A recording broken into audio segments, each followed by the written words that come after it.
War movies tend to bring out the big guns, literally and figuratively, but not every great war film gets the recognition it deserves. Some fly under the radar, overshadowed by the Saving Private Ryans of the world.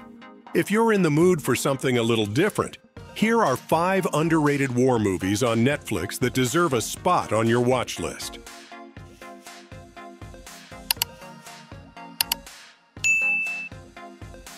U-571. During the Battle of the Atlantic in 1942, a U.S. submarine, S-33, intercepts a distress call from a damaged German U-boat, U-571. The U.S. crew locate and board the enemy vessel, but lose their commanding officer in the fight. Lieutenant Andrew Tyler, Matthew McConaughey, takes command and must find a way to safety. But the battle rages on, and a German reply sub is on U-571's tail. There was a real U-571, but this story is completely fictional. The film went under the radar, but still made $127 million at the box office. Splashes. Mary, Mother of God.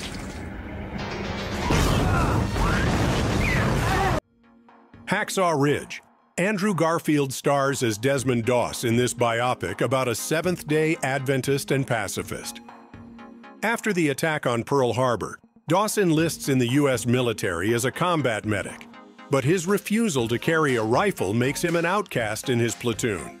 This is the true story of a conscientious objector who won the Medal of Honor for service above and beyond the call of duty. The film received positive reviews and made $180.5 million at the box office, but seems to have been largely forgotten. You don't kill. No, sir. You know, quite a bit of killing does occur in war. Private Doss does not believe in violence. Do not look to him to save you on the battlefield. I don't think this is a question of religion. I think this is cowardice. I fell in love with you because you weren't like anyone else. Operation Mincemeat. In 1943, the Allies are planning an offensive to change the course of the war. An invasion of Sicily is expected to swing the pendulum in their favor and lead to the beginning of the end for the Nazis. Starring Colin Firth, Matthew Macfadyen, and Jason Isaacs, the film focuses on the intelligence officers who tried to deceive the Germans by using a dead body to spread misinformation. The film has been criticized by some historians for its accuracy. But with a bit of artistic license, the plot doesn't stray too far from the truth, and the film is quite gripping. Surprisingly, it only made $15.7 million at the box office.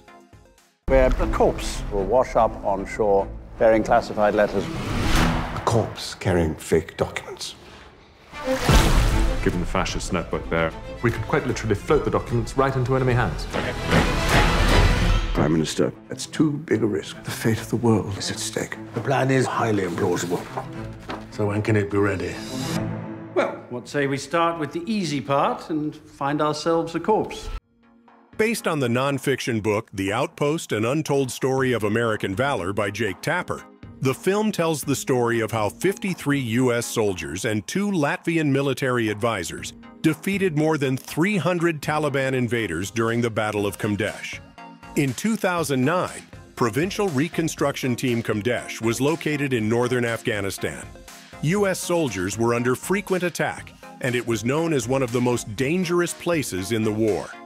On October 3rd, the enemy launched what would prove to be one of the bloodiest battles of the war for the Americans.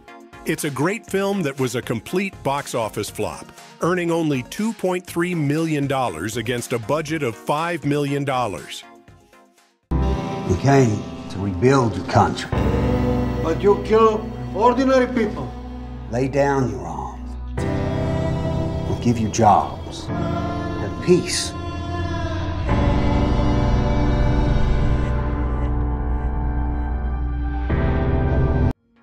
Midway.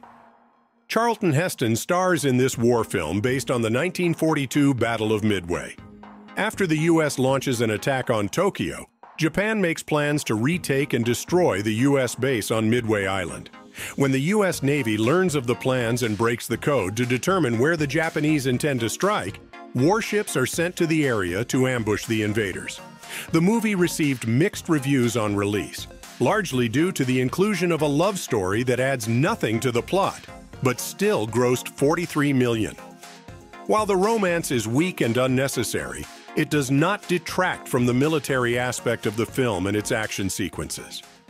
Our 3 carriers and their escorts are all that stands between the enemy fleet and the American coastline. I've fallen in love with a Japanese girl. 6 months after Pearl Harbor, boy, you have one lousy sense of timing. Damn it, I'm an American. What makes us different from German Americans or Italian Americans? Pearl Harbor, I guess.